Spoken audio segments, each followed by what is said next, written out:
मैं भारतीय जनता पार्टी को वोट नहीं दूंगा, ना ही भारतीय जनता पार्टी के किसी कार्यकर्ता का कोई सहयोग करूंगा। सारा खेल कुर्सी का है बाबू भैया, कुर्सी नहीं तो रिश्ता नहीं और रिश्ता नहीं तो आप कौन, हु आर यू। वैसे बस अब यही सुनना और देखना बाकी रह गया था। खाली कुर्सियों के बाद अब शपथ लेने का भी चलन शुरू हो चुका है। लोगों ने बीजेपी को सत्ता से बाहर करने के लिए सारे के सारे तरीके आजमाने का फैसला भी कर लिया है। अब ये खबर सुनने के बाद कई लोगों की नींद उड़ जाएगी, कई लोगों को बिल्कुल नींद नहीं आएगी, क्योंकि मेन स्ट्रीम मीडिया में तो ये खबरें गलती से भी नहीं दिखाई जाएंगी और दिखाई नहीं जाएंगी तो हकीकत कैसे सामने आएगी। दरअसल बड़े बड़े नेताओं का टिकट काटने के बाद बीजेपी पूरी तरह से बैकफुट पर आ गई है, जिसको लेकर अब गुजरात में प्रजापति समाज ने भी बीजेपी के खिलाफ मोर्चा खोल दिया है।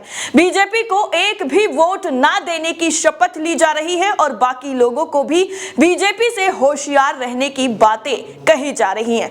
दरअसल आपको बता दें कि सोशल मीडिया पर एक वीडियो काफी तेजी से वायरल हो रहा है, जिसमें भारी संख्या में लोग शपथ लेते हुए नजर आ रहे हैं। वो भी बीजेपी पर बिल्कुल भरोसा नहीं करेंगे, ये भी बातें कही जा रही हैं। और जैसे ही ये वीडियो सोशल मीडिया पर वायरल हुआ, लोगों ने अपने रिएक्शन देने शुरू कर दिए। और सबसे पहले आप भी ये पूरा वीडियो देख लीजिए, जिसमें बीजेपी को एक भी वोट ना देने की शपथ खाई जा रही है। उसके बाद आपको बताएंगे वीडियो को किसने शेयर किया है। मैं भारतीय जनता पार्टी को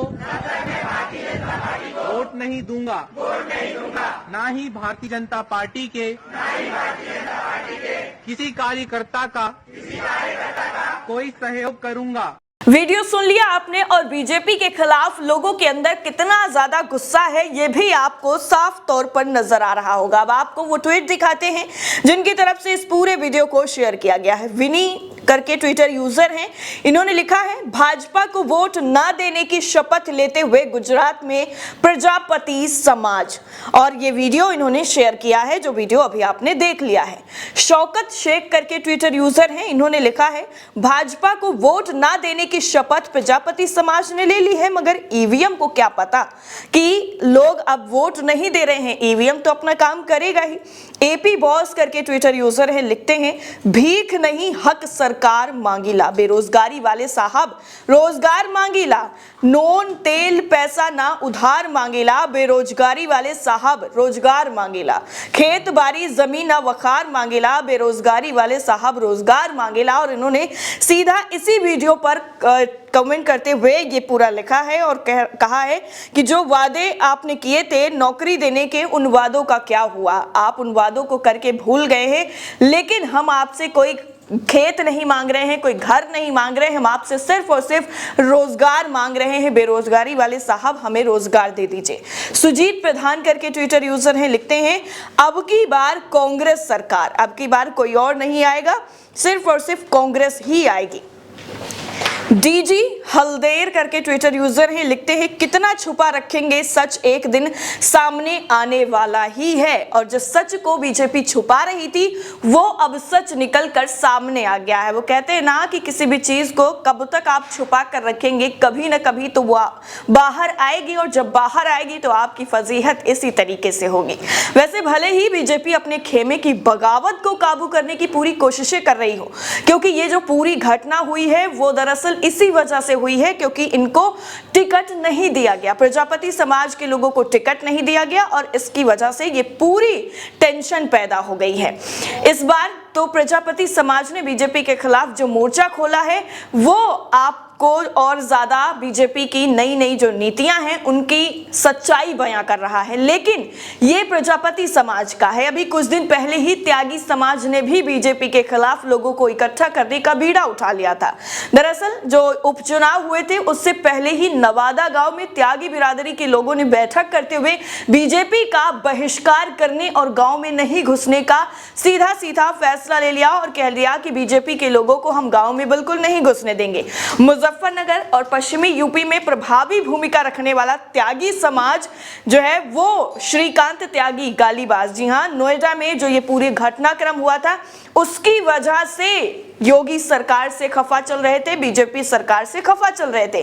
बीजेपी के पूर्व सदस्य रहे श्रीकांत त्यागी का अपनी सोसाइटी में महिला से जो विवाद हुआ था, गाली गलौज का वीडियो वायरल हुआ, जिसके बाद उसके खिलाफ एक्शन लिया गया और त्यागी समाज में पुलिस के खराब रवैये और बीजेपी के नेताओं को लेकर आक्रोश है।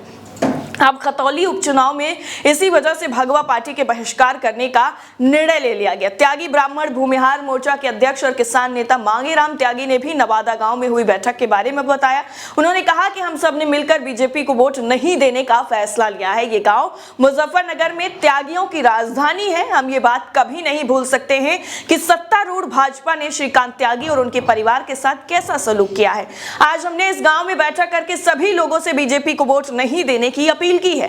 इस बैठक में शामिल रहे दीपक कुमार त्यागी ने यह भी बताया कि भारतीय जनता पार्टी को हमारे समाज का 99% वोट जाता रहा है और बदले में समाज के लिए लोगों को केवल प्रताड़ना का सामना ही करना पड़ा।